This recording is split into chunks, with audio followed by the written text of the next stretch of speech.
Hello everyone. ఈరోజు మనం Samsung 32 inches గురించి కంప్లీట్ డీటెయిల్డ్ రివ్యూస్ చెప్తానండి. ఈ మోడల్లో వచ్చేసి మనకు హైలైట్స్ చూసుకుందాం. ఫస్ట్ మనము యూఐ వచ్చేసి టైజన్ యూజ్ చేశారు. ఒక యూఎస్బి, 2 హెచ్డిఎంఐ పోర్ట్స్ ఉంటాయి. రిఫ్రెష్ రేట్ వచ్చేసి 50 హెర్ట్జ్ ఉంటుంది. ఎల్ఈడి హెచ్డి రెడీ టీవీ ఇది.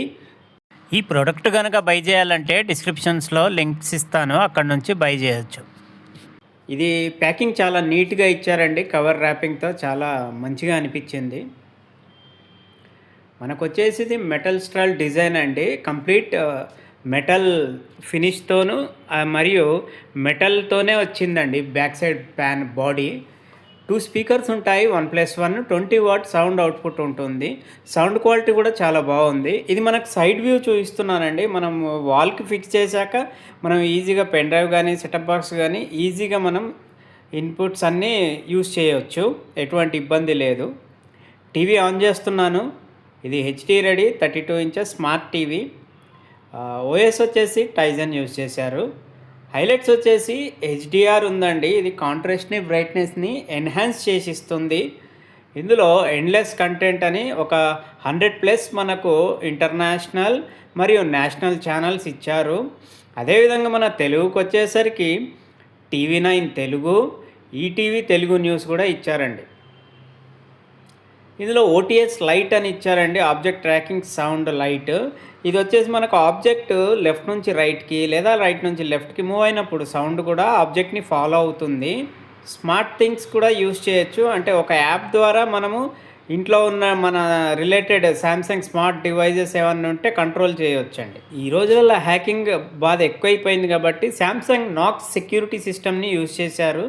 పోర్ట్స్ విషయానికి వస్తే 2 హెచ్డిఎంఐ పోర్ట్స్ ఉంటాయి, ఒక యూఎస్బి పోర్ట్ ఉంటుంది, ఒక ల్యాన్ ఉంటుంది, ఒక ఐఆర్ ఉంటుందండి. పవర్ కన్జంప్షన్ విషయానికి వచ్చేస్తే పర్ ఇయర్ మనకు కన్జ్యూమ్ అయ్యేది వచ్చేసి 39 యూనిట్లు పర్ ఇయర్కి కన్జ్యూమ్ అవుతుంది. టోటల్ టీవీ వెయిట్ వచ్చేసి వితౌట్ స్టాండ్ 3.4 kgs. రిమోట్ వచ్చేసి వాయిస్ కంట్రోల్ ఇచ్చారండి. స్మార్ట్ హాట్ కీస్ ఇచ్చారు. చాలా స్లిమ్ అండ్ స్లీక్గా ఉంది. ఇది బ్యాటరీస్తో వస్తుంది, సోలార్ కాదు. టీవీ ఆన్ చేసినప్పుడు కానీ వాడుతున్నప్పుడు కానీ ఎక్కడ కూడా లాగింగ్ లాంటిది అనిపించలేదు. సో ఇంటర్ఫేస్ అయితే చాలా స్మూత్గానే ఉంది. ఇది ఇనిషియల్ ఫస్ట్ టైం మనం టీవీ ఆన్ చేసినప్పుడు మనకు సెటప్స్ అడుగుతుండేయండి, మళ్ళీ అడగవు. మన కంట్రీ అడుగుతుంది. కంట్రీ అంటే ఏషియా. ఇలా రిమోట్ ద్వారానా లేకుంటే యాప్ ద్వారా మీరు యూస్ చేస్తారా అని అడుగుతుంది. ఇది మనం సెలెక్ట్ చేసుకోవాలి. రిమోట్ ద్వారా అని సెలెక్ట్ చేశాను నేనైతే.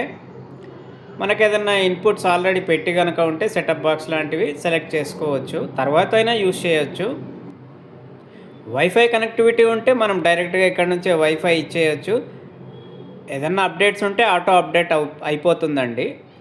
టర్మ్స్ అండ్ కండిషన్స్ ఓకే చేసుకోండి. సైడ్ వ్యూ చూస్తున్నారు కదా, సైడ్ వ్యూలో కూడా నాకు ఎక్కడ కూడా పిక్చర్లో కొంచెం బ్లర్రీ అనేది ఏం లేదు, మంచిగానే ఉంది. క్వాలిటీ వైజ్గా చూస్తే చాలా బాగుందండి. సౌండ్ కూడా 20 వాట్ అవుట్పుట్ అంటే తక్కువ అనుకున్నాను, కానీ పర్వాలేదు, మంచిగా వస్తుంది sound output. And video quality కూడా హెచ్డిఆర్ ఉండటం వల్ల అనుకుంటాను ఆ డీప్ కాంట్రాస్ట్ లెవెల్స్ మరియు బ్రైట్ లెవెల్స్ మరింత బ్రైట్గా డిఫరెంట్ చేసి చూపిస్తుంది. ఇది రిమోట్ చూస్తున్నారు, చాలా బాగుంది. థ్యాంక్స్ అండి, థ్యాంక్స్ ఫర్ వాచింగ్.